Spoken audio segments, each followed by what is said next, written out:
A few weeks ago, our staff took a day-long retreat to talk about the priorities we had for the year ahead.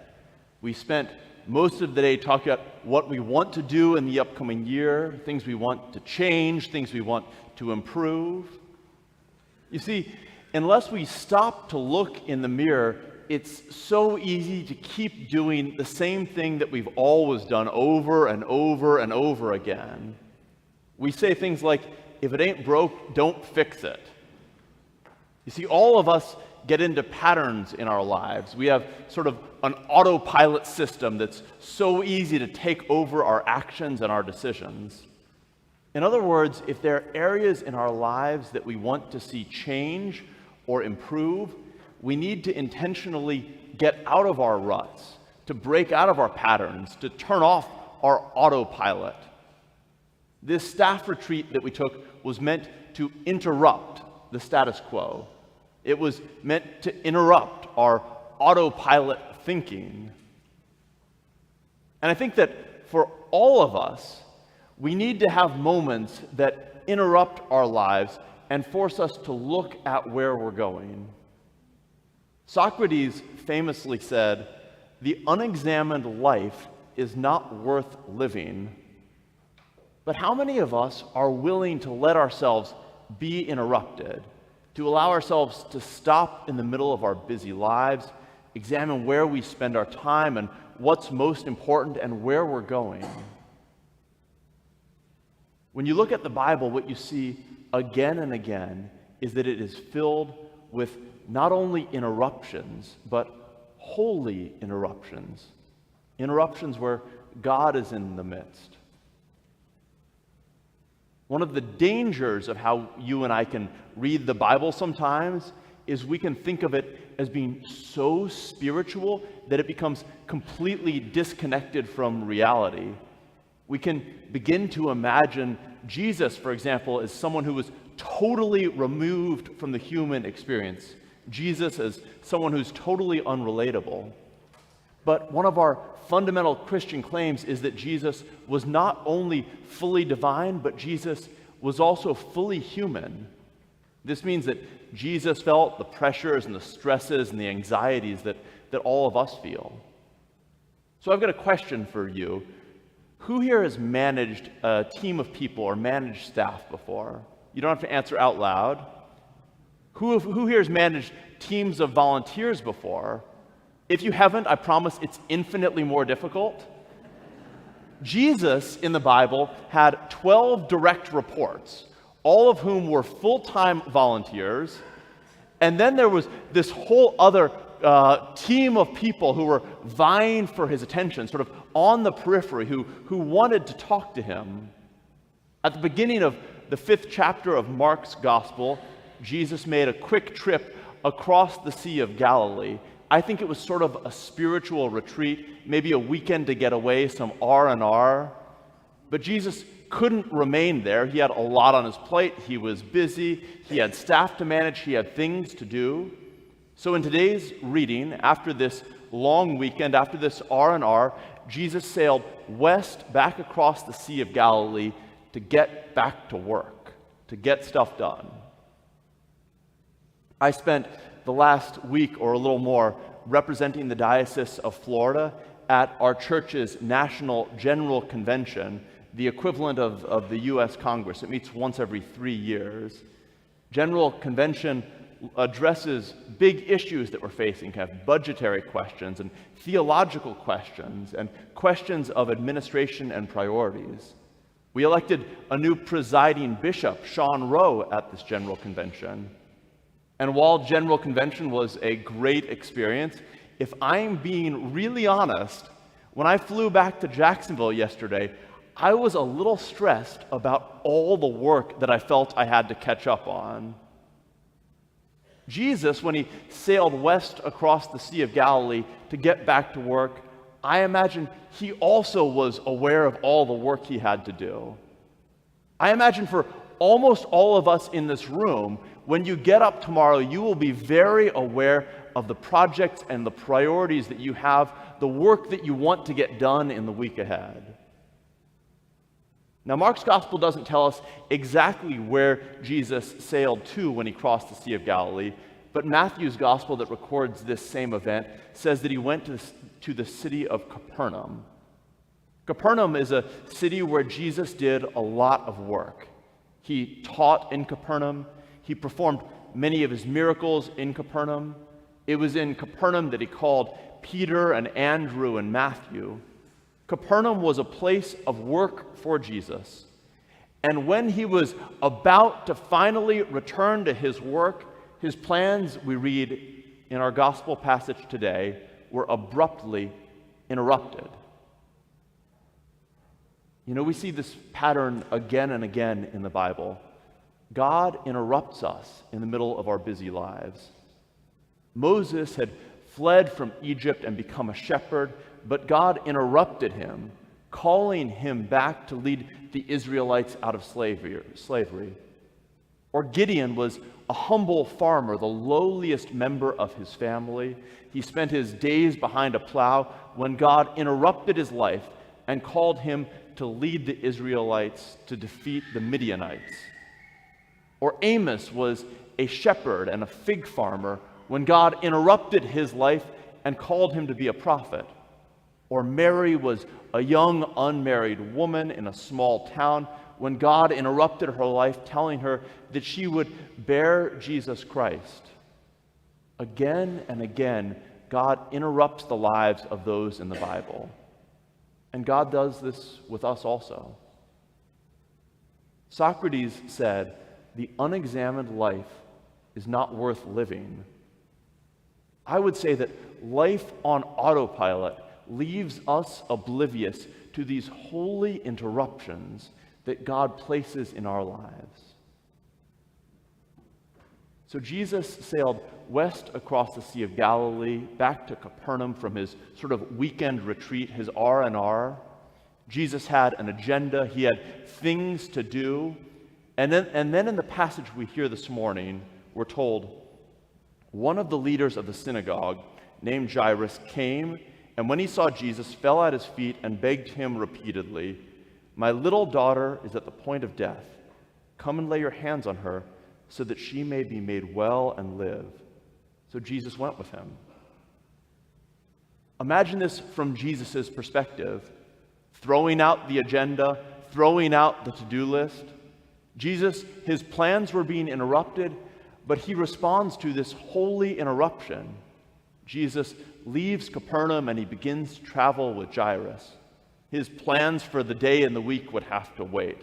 His to-do list was now on the back burner, but the work he was being asked to do was not only important, but also urgent. He was going to save a girl's life who we read was at the point of death. As Jesus and Jairus were walking, the crowd was pressing in. They wanted to get close and see what Jesus was going to do. And in that crowd, there was a woman who'd had a bleeding disorder for a dozen years. She'd heard about Jesus and his miracles. She didn't want to bother him. She didn't want to interrupt him in the middle of his mission.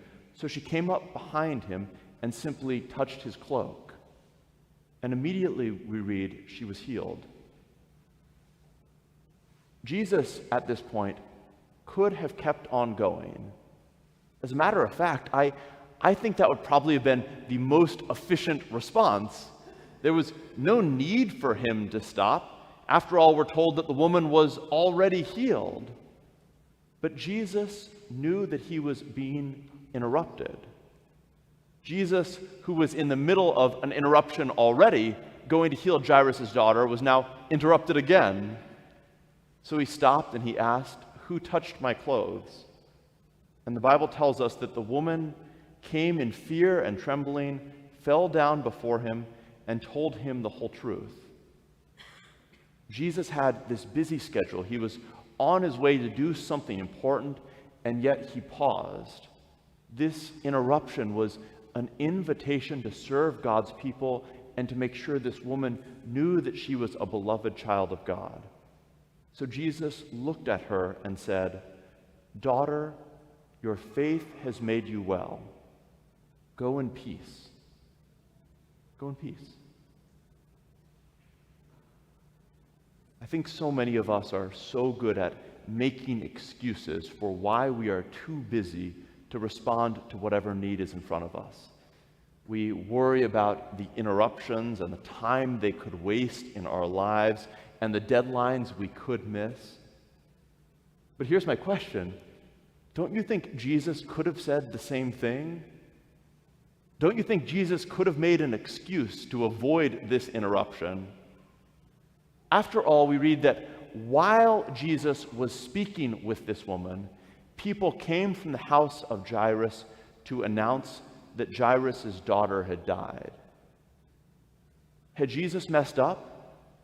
If he hadn't stopped to talk to this woman, would he have been able to get there in time to save this girl? Jesus was told that there was now no need to go to Jairus' house. His daughter was already dead, but Jesus went anyway, and he said, "Little girl, get up." And miraculously, this 12-year-old did. You see, despite the interruptions, and maybe even because of the interruptions, Jesus showed care and compassion and love. Jesus set aside his own priorities to respond to God's call, to this holy interruption. I wonder how many of us would be willing to do the same. Are we willing to slow down enough or stop when called and examine where we're going? Are we willing to remember Socrates' proclamation that an unexamined life isn't worth living? Are we willing to look for meaning in the moments that at first appear to simply be distractions? In other words, can we acknowledge that when someone comes into our life, when something calls us to pause or to change course, that might be a holy interruption? In 1993, Greg Mertenzo, an American mountain climber, was attempting to climb to the summit of K2 in Pakistan, the world's second highest peak. After failing to reach the summit, Greg got lost on his descent down the mountain. He stumbled, completely exhausted, into the very small, remote village of Corfu. Despite the poverty of this village, he was welcomed with open arms and cared for by the villagers, who showed him incredible hospitality. After regaining some strength, Greg began to explore the village, and he noticed some children who were writing in the sticks or in the dirt with sticks. He thought, how cute is that? And then he realized they were writing in the dirt with sticks because they didn't have pens and they didn't have paper and they didn't have a place to learn. Greg, in that moment, could have chuckled and patted the children on the head and continued down the mountain and gone back to his career, his vocation as a mountain climber. However, something in that moment captured his attention.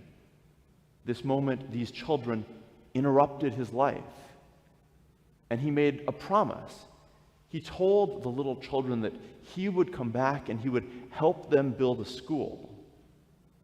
So Greg returned to the United States, and he worked tirelessly, and he sold his possessions, and he slept in his car as he tried to gather the funds to build a school.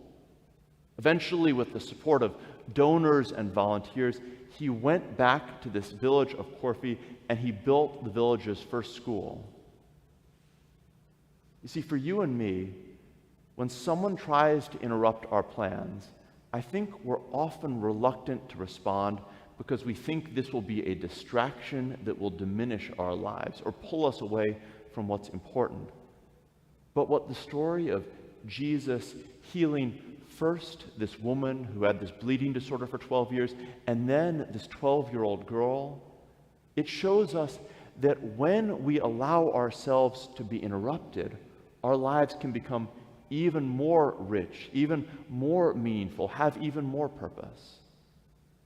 That's exactly what happened to Greg Mertenzo. After building this first school in Corfu, he saw an even bigger need, and he went on to establish many schools throughout this remote and dangerous region between Pakistan and Afghanistan. He founded a nonprofit called the Central Asia Institute, which not only provided education for thousands of children, but had a particular focus on providing education for young girls who oftentimes were denied education elsewhere. He helped create a foundation for little glimmers of peace and stability in this conflict-ridden portion of the world.